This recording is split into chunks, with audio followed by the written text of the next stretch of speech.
반갑습니다. 스케치TV입니다. 비 소식에 물과 과자 하나 챙겨서 뒷산에 오릅니다. 입구에 반가운 긴 장수꽃이 보입니다. 본전초라고도 하는 이 식물은 결석을 이기는 가족의 약초입니다. 작은 계곡을 건너서 일단 산속으로 들어들었는데요. 갈색 꽃구름 버섯이 나옵니다. 이것은 한렵수의 죽은 나무에 쌓았는데 항균 작용이 뛰어난 작용버섯입니다. 지난 10년간 이 산에서 저는 연기버섯을 많이 만났었는데요. 어느 해부턴가 그 많던 연기가 보이지 않았습니다. 3년 만에 와보는데 올해는 어떨지 모르겠네요. 뿌리째 뽑지만 않는다면 연기버섯은 해마다 그 자리에서 만날 수가 있는데 사람들에게 알려지면서부터 개체수가 줄어들어서 안타깝습니다. 예전에는 이런 산길 주변에서만 찾아도 많은 양이 나왔었는데 지금은 거의 보이지가 않습니다. 해발 240여 미터인 뒷산인데도 상당히 가파른 곳도 많고요. 또 산속에는 계곡도 있습니다. 잡버섯도 상당히 나오는 곳인데 비가 많이 와서 녹아내리기도 했고 또 장마가 끝난 뒤에는 폭염이 지속이 되어서 현재는 거의 보이지 않고 있습니다. 드디어 연기버섯을 만나네요. 작은 계곡을 건너 숲에 들어와서 보니까 보이는데요. 불로초라고도 부르는 연기버섯은 중국의 후한 시대부터 기록될 만큼 약성이 대단한 약용버섯으로 중국에서는 산삼과 같은 영약으로 소개되어 있습니다. 영지초의 딴 이름인 장수버섯도 주변에 있네요. 영지와 장수는 같이 있는 경우가 많은데요. 효능 역시 대단해서 뼈마디가 쑤시는 데 특효약이라고 하고요.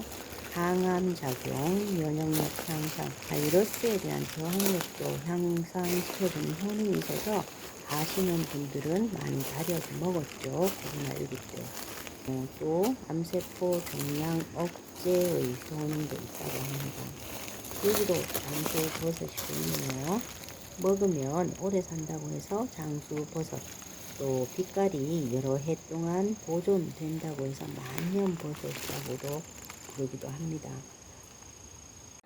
날벌레가 너무 많아서 다시 산길로 나왔습니다. 가파른 길이 많아서 조금 힘이 드네요. 몇 년 전까지만 해도 잡버섯을 많이 볼 수가 있었는데 잡버섯 역시 구경하기가 힘듭니다. 둘레길로 지정된 뒤부터 더 그런 것 같습니다. 저는 개인적으로 자연에서 나오는 약초나 버섯들이 많은 사람들에게 알려져서 건강해졌으면 좋겠다고 생각을 하는데요. 그래도 채취 전에 보존할 수 있는 방법들은 따로 공부를 하고 얻어 가셨으면 좋겠습니다. 우리의 선조들도 그랬지만 동서양을 막론하고 자연의 고마움을 아는 민족들은 항상 필요한 것을 필요한 만큼만 얻어가기도 했고요. 또 채취나 채집 과정을 부모나 어른들께 배워가면서 얻었기 때문에 자연을 보존하는 방법부터 미리 배웠다고 합니다. 이렇게 저도 얻어가기는 하지만 늘 자연한테 미안하고요. 또 자연에 그만큼 또 되돌려 주기 위해서 저 나름대로 노력은 하고 있습니다.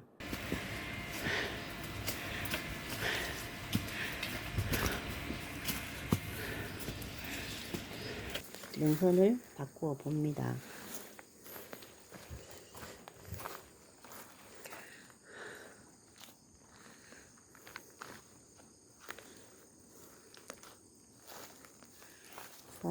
영지버섯 하나가 또 나타나네요.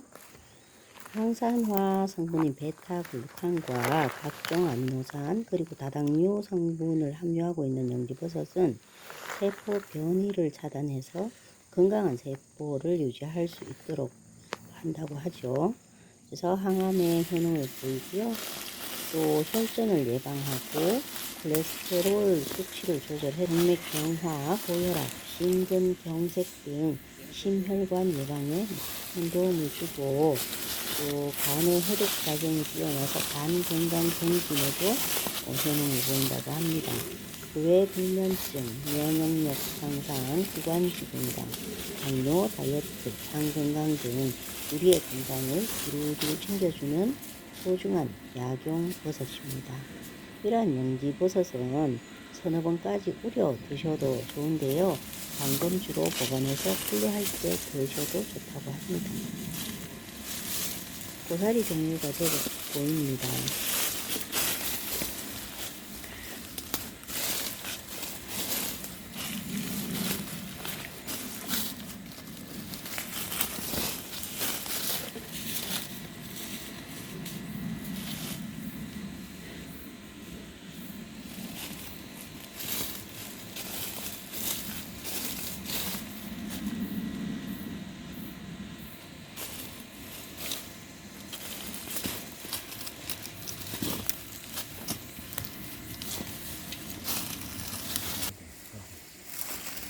여기도 영지버섯이 숨어 있네요. 영지는 아직까지 부작용이 밝혀진 것이 크게 없어서 꾸준히 드셔도 되는 버섯입니다.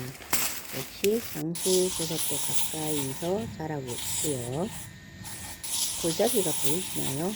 비가 많이 와야 계곡에 물이 흐르는데 지금은 거의 메말라 있습니다.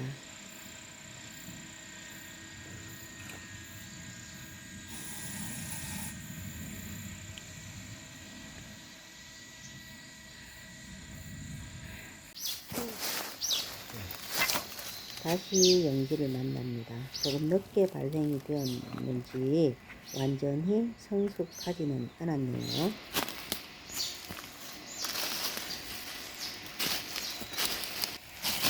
여기도 있습니다. 모양이 뒤틀린 것이 나무 사이를 뒤집고 나오느라고 힘이 들었던 것 같습니다. 이 녀석은 더 어려 보이고요. 오늘 산행의 목적이 영지버섯인데 생각보다 많지 않습니다. 땅도 퍽퍽하고 무엇보다 산모기와 날벌레가 너무 많습니다.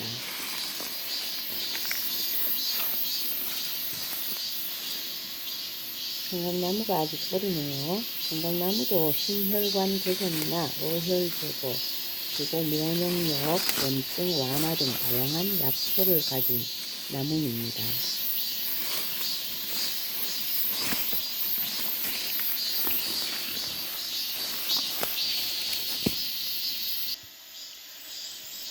골짜기로 오니 날벌레가 더 기성입니다.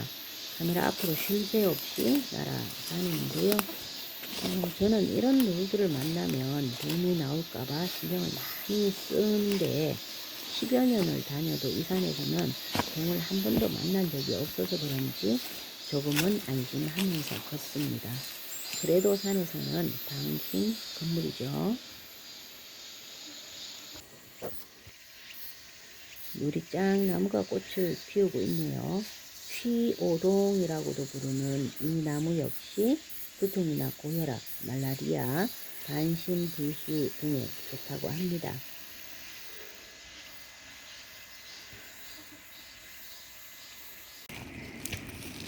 겨울에도 푸른 잎이 그대로 남아있는 노루발 풀입니다.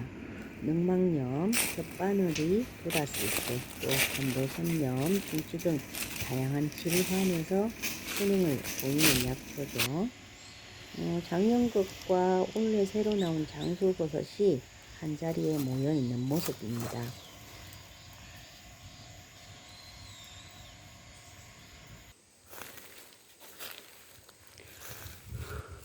닭다리 버섯으로도 부르는 흰 가시 광대버섯입니다.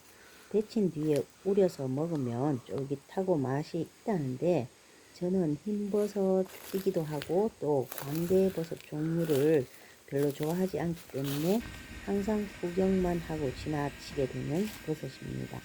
이제 서서히 내려갈 준비를 해야겠습니다. 내려가는 길은 잣나무 숲으로 정했습니다. 이 좁은 길을 따라 조금만 가면 잣나무 숲이 나오고요. 그리고 그 아래 박수터가 있습니다. 감사합니다. 스케치 TV였습니다.